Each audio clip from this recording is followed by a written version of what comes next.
Filomena Real e ponto. Os fatos que marcaram o mercado financeiro brasileiro e o mercado financeiro internacional e, acima de tudo, precificaram o mercado numa semana marcada internacionalmente pela divulgação do CPI, a inflação ao consumidor nos Estados Unidos do mês de abril, isso foi na quarta-feira, e pela demissão de Jean Paul Prats, da Petrobras.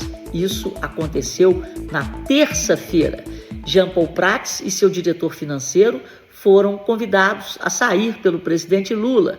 Em seu lugar, foi designada Magda Chambriard. Magda Chambriard foi funcionária de carreira da Petrobras, onde trabalhou por 22 anos, participou da equipe de transição energética de Lula quando ele venceu as eleições, antes dele assumir, e ela também foi diretora da ANP, Agência Nacional de Petróleo, no governo Dilma Rousseff, no segundo mandato de Dilma Rousseff. Magda Chambriard defende uma atuação social da Petrobras. Ela também é favorável à exploração de novas áreas de petróleo e ao refino do petróleo no Brasil, ou seja, extremamente aderente ao pensamento dos petistas do presidente Lula, mas não tão aderente assim aos desejos do mercado. Na sexta-feira, Fernando Haddad deu aí um insight do que pode ser essa nova gestão. Segundo ele, o presidente da Petrobras é quase que um ministro e tem que trabalhar muito perto do presidente da República. Não é bom ouvir isso quando se trata de uma SA, de uma empresa que é uma sociedade anônima negociada em bolsa, que tem acionistas minoritários e que deve se pautar pelas melhores práticas de governança corporativa, pela transparência, pelas decisões técnicas e não por decisões de cunho político. Isso afetou muito a confiança do investidor na empresa e a precificação veio. As ações da Petrobras perderam mais de 50 bilhões em valor de mercado em 5 pregões.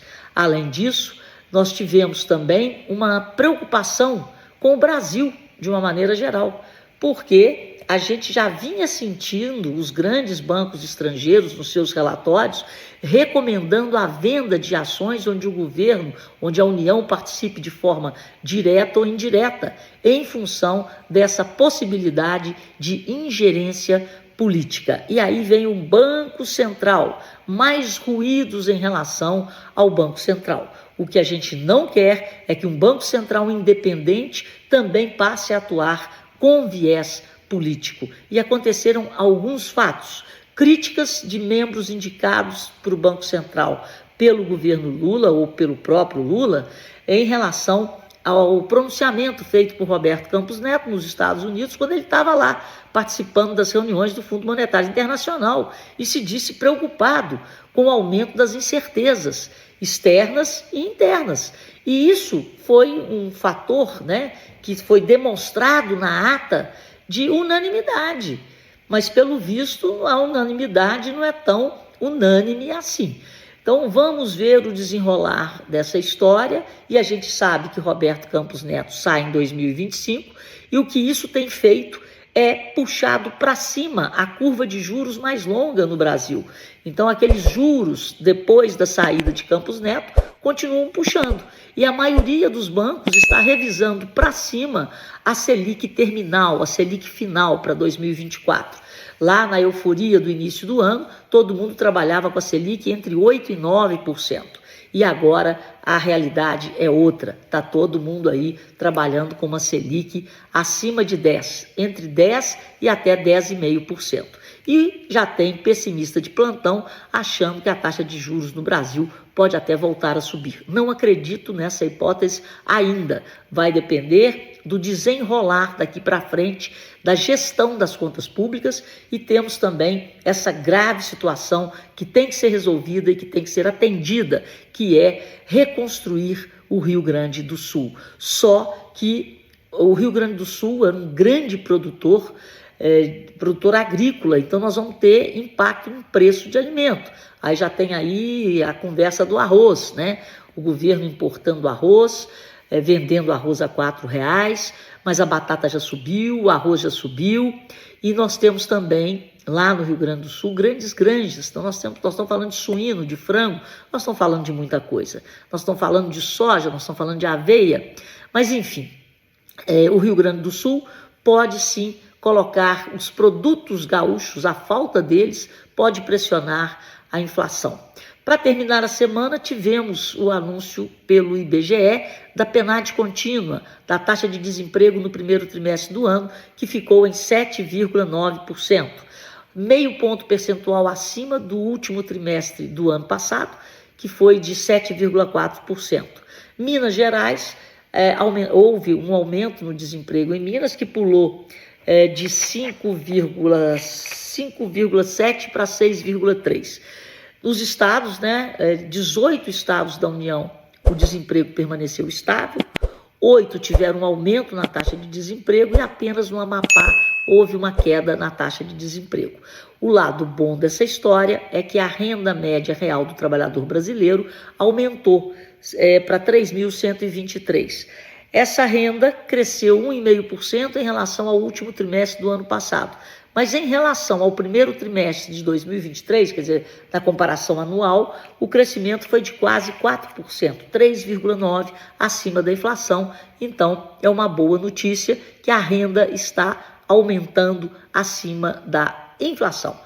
Bom, basicamente foi isso que tivemos, além da tristeza, da tragédia no Rio Grande do Sul, que começa a ganhar números. E acho que os números serão muito maiores do que aqueles que alguém já imaginou, porque não dava nem para imaginar. Agora a situação ainda é pior. 450 municípios foram atingidos pelas inundações, de um total de 497. Então nós estamos falando aí de praticamente 90% do estado do Rio Grande do Sul em calamidade. É muita coisa, é muita gente, é muita vida, é muita história para ser reconstruída, e isso vai levar tempo e vai demandar muito esforço. A gente não consegue nem pensar na perda emocional, que os gaúchos estão vivendo, mas cidades terão que ser mudadas de lugar, e isso nunca aconteceu no mundo. A gente vê tragédias localizadas, mas desse tamanho, envolvendo um estado inteiro, é uma coisa assim. O mundo já é outro depois do que aconteceu com o Rio Grande do Sul. E o nível de incerteza e o nível de alerta já está muito mais alto. E as coisas têm que ser feitas de uma forma rápida, mas é um negócio maluco que esse risco climático, que na verdade passou a ser um risco socioambiental e não apenas ambiental, porque o ambiental destrói a vida das pessoas, isso sem falar de fauna e flora. Mas esse risco socioambiental está presente no mundo em um nível que nós ainda não conseguimos mensurar. O que nós temos feito nos últimos anos, nesses anos recentes, é ver as tragédias e depois mensurá-las, porque a gente não sabe o tamanho da próxima e nem onde ela ocorrerá. Ficamos por aqui.